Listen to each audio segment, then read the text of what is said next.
Hello बच्चा नमस्कार. Good evening to everybody.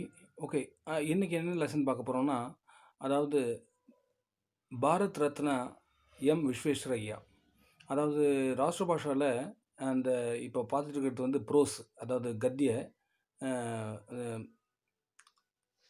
பார்த்துட்ருக்கோம். ஸோ அதில் வந்து பாரத் ரத்னா விஸ்வேஸ்வரய்யா அவரை பற்றி பார்க்க போகிறோம். விஸ்வேஸ்வரய்யாவை பற்றி நம்ம பார்க்க போகிறோம். விஸ்வேஸ்வரய்யா எப்படி, யார் அவர்? அதாவது விஸ்வேஸ்வரய்யா கா ஜனம் கபுவா, எப்போ பிறந்தார் அவர்? அவரோட ஜனம், அவர் எப்போ, அவரோட டேட் ஆஃப் பர்த் என்னென்னு பார்த்தோன்னா 15 சித்தம்பர் 1861. அதாவது 15th செப்டம்பர் 1861. அப்போ வந்து அவரோட ஜனம் தித்தி அது.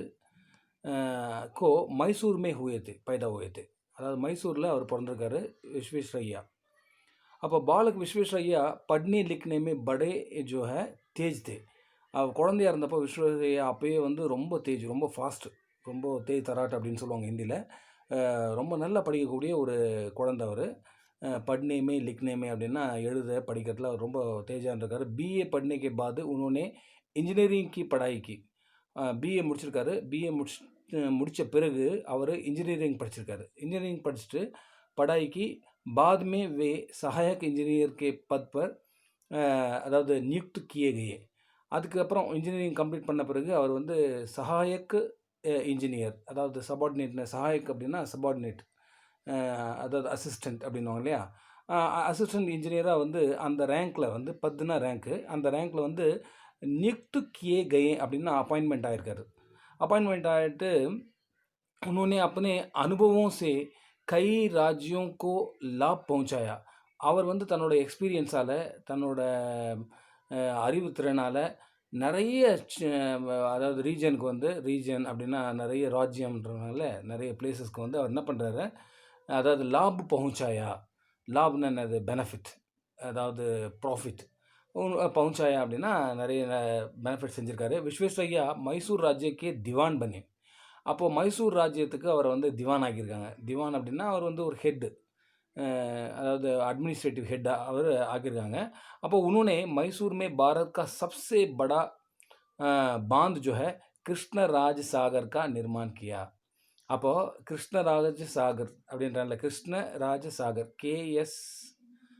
கேஆர்எஸ் அப்படின்வாங்கல்ல, கிருஷ்ணராஜ சாகர், கேஆர்எஸ் டேம் அப்படின்வாங்க. அதை வந்து மைசூரில் தான் அவர் நிர்மான் கியா அப்படின்னா கன்ஸ்ட்ரக்ட் பண்ணியிருக்காரு.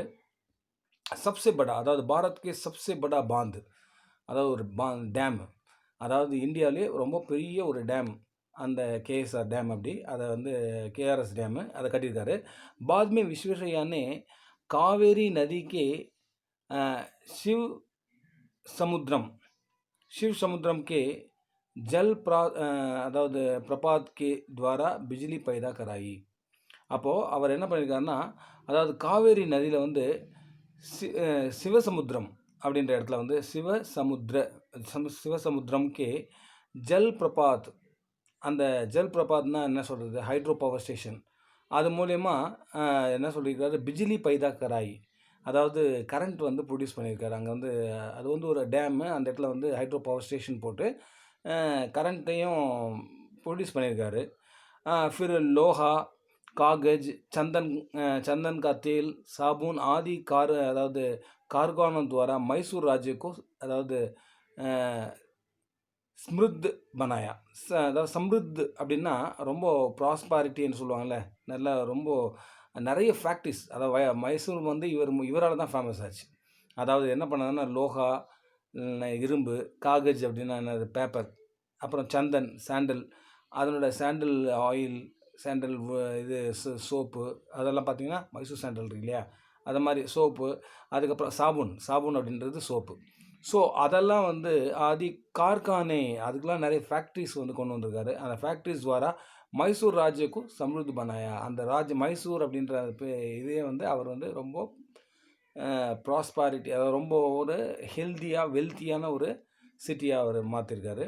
ஸ்ரீ விஸ்வேஸ்வரய்யானே अदावद सिंध प्रांत में कम खर्च में नल द्वारा पानी पहुंचाने का प्रबंध किया. अदावद सिंध प्रांत அதாவது சிந்து அதாவது அந்த பிராந்தியம் அப்படின்னுவாங்கல்ல அந்த ஏரியா. அதில் வந்து என்ன பண்ணியிருக்காருன்னா, கம் கர்ச்சாக்கு கர்ச்சாமே கம் கர்ச்சான்னா என்னது? Little expenditure. அதாவது ரொம்ப சின்ன கர்ச்சா. அதாவது பைசா செலவு பண்ணி அவர் என்ன பண்ணியிருக்காருன்னா, नल द्वारा पानी पहुँचाने का प्रबंध किया. नलना என்னது? பைப்பு. द्वाराனா பைப்பு த்ரூ. பானி பहुँचानेக்கானா தண்ணியை வந்து கொண்டு சேர்க்கிற ஒரு பிரபந்தன அரேஞ்ச்மெண்ட்டு கியா செஞ்சுருக்காரு. அப்போ ஆஜாதி கே பாத் வே பாரத் சர்க்காருக்கு சலாஹ்கார் ரஹே. இந்தியா இண்டிபெண்ட் ஆன பிறகு இந்தியன் கவர்மெண்ட்டுக்கு அவர் வந்து ஒரு அட்வைசராக சலாஹ்காராக ஒர்க் பண்ணியிருக்காரு. அப்போ பாரத் சர்க்கார் ने इनको பாரத் ரத்ன புரஸ்கார் சே சம்மானித் கியா. ஸோ அப்போ வந்து ரொம்ப ப்ரெஸ்டீஜியஸ் அவார்டு இந்தியாவில் என்னன்னா பாரத் ரத்னா தான். அதை வந்து இவருக்கு வந்து கொடுத்து ரெஸ்பெக்ட் பண்ணியிருக்காங்க இந்தியன் கவர்மெண்ட்டு. அப்போ சன்னு 1962 1962 வந்து உன்கா தேஹாந்த் ஹுவா. அவர் வந்து அவரோட மரணோப்ராந்தன்னு சொல்லுவாங்கள்ல, அதாவது மரணம் அடைஞ்சிருக்கார். டெத் உன்கா டெத் ஹுவா 1962 में. ஓகே, இதுதான் வந்து நம்ம அதாவது விஸ்வேஸ்வரய்யாவை பற்றிய ஒரு ஒரு எஸ்ஸே. ஓகே, இப்போது நெக்ஸ்ட்டு வந்து 9th லெசன். அதாவது ப்ரோஸில் வந்து பார்த்திங்கன்னா நமக்கு வந்து கத்தியில் வந்து 10 லெசன் இருக்குது. ஸோ 9th லெசனோட சம்மரி தான் இப்போ பார்க்க போகிறோம். கபட்டின்றது வந்து நம்மளோட அதாவது ராஷ்ட்ரிய கேல் ஆக்சுவலாக இந்தியாவுக்கு வந்து ஹாக்கி தான். பட் கபட்டிலையும் நம்ம வந்து கோல்டு மெடல்லாம் அடிச்சிருக்கோம் இல்லையா? ஸோ கபட்டி பற்றி நம்ம படிக்க போகிறோம். हमारे तन और मन को स्वस्थ रखने वाले खेलों का जीवन में बड़ा महत्व है. அதாவது ஆக்சுவலாக விளையாட்டு மூலயமா, அதாவது தன் ஒரு மண் அப்படின்றான். தன்னா உடம்பு, மண்ணா மனசு. ஸோ தன் ஒரு மண்ணுக்கும் ஸ்வாஸ்த் ரக்கணும் அப்படின்னா ஹெல்த்தியாக இருக்கும். எந்த இடத்துல வந்து ஹெல்த்தி மைண்ட் அதாவது பாடி இருக்கோ அந்த இடத்துல ஹெல்த்தி மைண்ட் இருக்கும். ஸோ ஜான் ஹே தோ ஜஹான் ஹே. ஆரோக்கியம் இருந்ததுன்னா ஹெல்த் இஸ் வெல்த். இந்த மாதிரிலாம் நிறைய ப்ராபப் இருக்குது. ஸோ தன் மன் கோ ஸ்வாஸ்த் ரக்னே வாலி கேல். அதாவது நம்ம அந்த விளையாட்டு வீரர்களில் பார்த்தீங்கன்னா தெரியும் உங்களுக்கு. அவங்கள பார்த்தீங்கன்னாவே உங்களுக்கு தெரியும். அந்த ஸ்போர்ட்ஸ்மேன் ஸ்பிரிட் அப்படின்வாங்க. அவங்களோட வந்து அதனோட கோயின்சிடென்ஸ் ரெண்டுமே நல்லாயிருக்கும். மண் அதோட மேல் மிலாப்புன்னு சொல்லுவாங்க. அது ரெண்டும் பேலன்ஸ் ஆகும். தன் ஒரு மண் கா பேலன்ஸ். அது வந்து கேலும் கா ஜீவன் மே படா மகத்துவ ஹை. புரியுதுங்களா? அதாவது அதாவது வந்து கேலும் கா ஜீவன் அப்படின்னா அப்படின்னா நம்ம வாழ்க்கையில் வந்து விளையாட்டு ரொம்ப இம்பார்ட்டண்ட் அப்படின்றாங்க. ஸோ கபடி பாரத் கா புராணா கேல் ஹை. இப்போ கபடி அப்படின்றது பாரத் கா புராணா கேல், இந்தியாவோட மிக பழமையான ஒரு விளையாட்டு. இஸ்கி ஷுருவாத் தமிழ்நாடு கே தஞ்சாவூர் சே ஹுயி. அப்போது இதனோட இனிஷியேஷன் அப்படின்னு சொல்கிறாங்களே, ஆரம்பம் எங்கே ஆச்சுன்னா தமிழ்நாடு தஞ்சாவூரில் தான் கபடி வந்து शुरू हुआ. इसे उत्तर प्रदेश में कबड्डी और राजस्थान में बड्डू, बंगाल और बिहार में हुद्दू, और तमिलनाडु और कर्नाटक में सडगुडू तथा गुजरात और महाराष्ट्र में हुतुतुतु நாமோ சே ஜானா ஜாத்தா ஹை. அப்போ பார்த்தீங்கன்னா ஒவ்வொரு ஸ்டேட்லேயும் இதுக்கு வேறு நேம் இருக்குது. கபடிக்கு வந்து ஒவ்வொரு ஸ்டேட்லேயும் வந்து பார்த்திங்கன்னா என்னென்னலாம் சொல்கிறாங்க பாரு. அதாவது கபடின்னு சொல்கிறாங்க, அதுக்கப்புறம் பட்டு அப்படின்றாங்க, ஹுத்துத்து அப்படின்றாங்க, அப்போ சடுகுடு அப்படின்றாங்க, அவர் ஹுத்து அப்படின்றாங்க இல்லையா? ஸோ இந்த மாதிரி நிறைய வந்து கை நாமோசே நிறைய நேமில் வந்து ஜானா ஜாத்தா ஹை அப்படின்னா இதை வந்து நம்ம கால் பண்ணுறோம். அப்போது கிராமின் லோகோங்கோ யஹ் கேல் பகுத் ஹி பிரிய ஹை. அதாவது வில்லேஜில் இருக்காங்கல்ல, வில்லேஜ் பவுண்ட் பீப்புள்ஸ், அவங்களுக்கு வந்து இது பகுத் ஹி பிரிய கேம், ரொம்ப பிடிச்ச விளையாட்டு இது. இஸ்கோ கேல்னே கேலியே சிறஃப் அதாவது காலி மைதான் ஹி சாயி. இதை விளையாடணுன்னா வேறு ஒன்றும் இல்லை, ஒரு நமக்கு என்ன சொல்கிறது, ஒரு எம்டி ஃபீல்டு, ஒரு ப்ளே கிரவுண்ட் தான் வேணும், வேறு எதுவும் தேவையில்லை. खाली मैदान ही चाहिए. 7 साल खिलाड़ियों के हिसाब से 2 दलों के बीच அதாவது यह खेल खेला जाता है. அதாவது ஒரு டீமில் பார்த்தீங்கன்னா 7 மெம்பர்ஸ் இருப்பாங்க.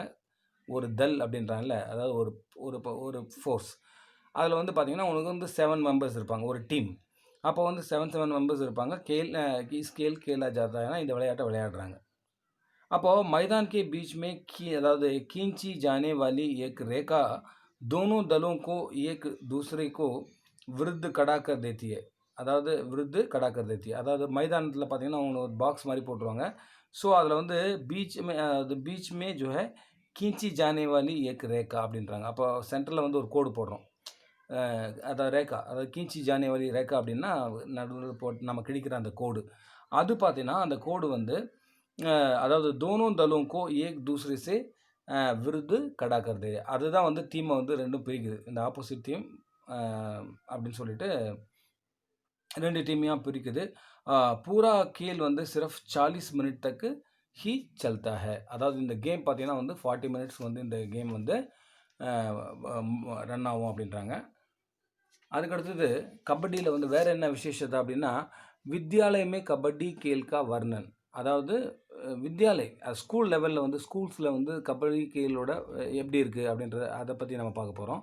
அதை பற்றி பார்த்தா ஏக் வித்யாலயமே छठी और 7वीं कक्षा के அதாவது विद्यार्थियों में கபடி கா கேல் ஆயோஜித் கியா கயா. அப்போ ஒரு ஸ்கூலில் பார்த்தீங்கன்னா 6th ஸ்டாண்டர்டுக்கும் 7th ஸ்டாண்டர்டுக்கும் நடுவில் வந்து அவங்களுக்குள்ள ஒரு சின்ன ஒரு ஃப்ரெண்ட்லி ஒரு கேம் வந்து ஆயோஜித் கியா அப்படின்னா அதாவது ப்ரோக்ராம் பண்ணி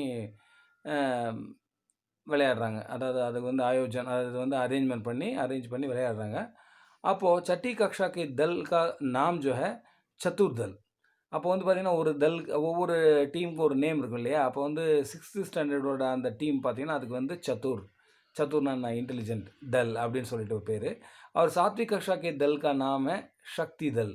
அவங்க வந்து ஒரு எனர்ஜி பேக், அதாவது என்ன சொல்கிறது, அவங்க வந்து ஒரு சக்தி தல் அப்படின்னு சொல்லிட்டு அவங்களுக்கு ஒரு பேர் அந்த டீமுக்கு. ஸோ दोनों दलों के खिलाड़ियों ने बहुत வந்து उत्साह से भाग लिया. 2 டீம்லேயும் அந்த ஸ்போர்ட்ஸ்மேன் வந்து ரொம்ப ஸ்பிரிட்டோட வந்து விளையாடுறாங்க, பார்ட்டிசிபேட் பண்ணுறாங்க. நியமோं का पालन करके खेलने लगे. அதாவது அங்கே வந்து ரூல்ஸ் அண்ட் ரெகுலேஷன்ஸ் இருக்குது.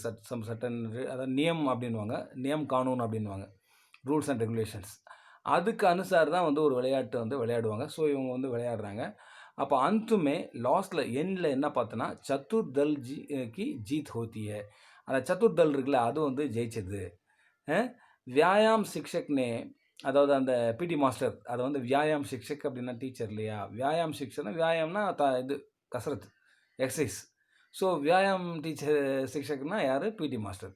அவர் என்ன பண்ணுறாருன்னா छात्रों को खेल के महत्व तथा कबड्डी खेल के नियमों के बारे में जानकारी दी. அப்போ ஒரு கேல் का महत्व, ஒரு கேம்னா அதுக்கு என்னென்ன மகத்துவம் இருக்கும்? ஃபஸ்ட்டு வந்து ஸ்போர்ட்ஸ்மேன் ஸ்பிரிட். அவன் லீவ் இட் அப்படின்னா இவன் லீவ் பண்ணுவான். அதாவது கோஆர்டினேஷன் இல்லையா? நம்ம வந்து அது வந்து ஒரு சிங்கிள் லெவலில் ஒரு டீம் விளையாடும்போது ஒரு டீம் ஸ்பிரிட் வரும். ஸோ நம்ம வந்து நிறைய விஷயங்களை வந்து நம்ம வந்து கேம் மூலிமா நம்ம கற்றுக்கலாம். அதே சமயத்தில் அந்த கில்லிங் இன்ஸ்டிக்ட், ஒரு லட்சியத்தை அடையணும், நம்ம டீம் ஜெயிக்கணும் அப்படின்ற ஒரு அந்த உற்சாகம், அதுக்கப்புறம் ஃபிசிக்கல் ஃபிட்னஸ், இதெல்லாம் ரொம்ப இம்பார்ட்டன்ட் இல்லையா? அப்போது அது இல்லாமல் ஃபஸ்ட்டு ஒரு ப்ரீஃபிங் பண்ணிவிடுவார் பிடி மாஸ்டர். அதாவது கேல் கே நேமும் கே பாரேமே ஜான்காரி. அதாவது அதை பற்றிய ஒரு ஜான்காரி அப்படின்னா நமக்கு வந்து ஒரு இது instruction, some set of instruction கொடுத்துருவார், ஒரு ஜான்காரி கொடுத்துருவார், தெரிய வச்சுருவார். அப்போது வித்யாலயக்கே प्राचार्य ने அதாவது प्रतिभागियों को शाबाशी दी और इनाम घोषित किया. அப்போ ஸ்கூலில் வந்து இந்த ஸ்கூல் கமிட்டி என்ன பண்ணுதுன்னா அதாவது பிரதிபாகி அப்படின்னா அந்த பார்ட்டிசிபேட் பண்ணாங்க இல்லையா, பார்ட்டிசிபெண்ட்ஸ் அப்படின்ற பிரதிபாகி ஜோ பாக் லியா தா உஸ்மே உன் சப்கோ சபாஷி தியா. அதாவது வாழ்த்துக்கள் சொன்ன விசேஷம், அவங்க கங்க்ராச்சுலேஷன் சொல்லிவிட்டு அவர் இனாம் கோஷித்து கியா. இனாம்னு என்னதுன்னா கிஃப்ட்டு, அவங்க எல்லாருக்கும் ஒரு கிஃப்ட் அனௌன்ஸ்மெண்ட் பண்ணுறாங்க.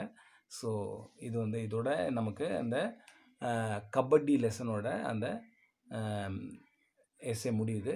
ஸோ நெக்ஸ்ட் வந்து நம்ம பார்க்க போகிறது அந்தேர் நகரி அப்படின்ற லாஸ்ட் ப்ரோஸ். Okay, thank you.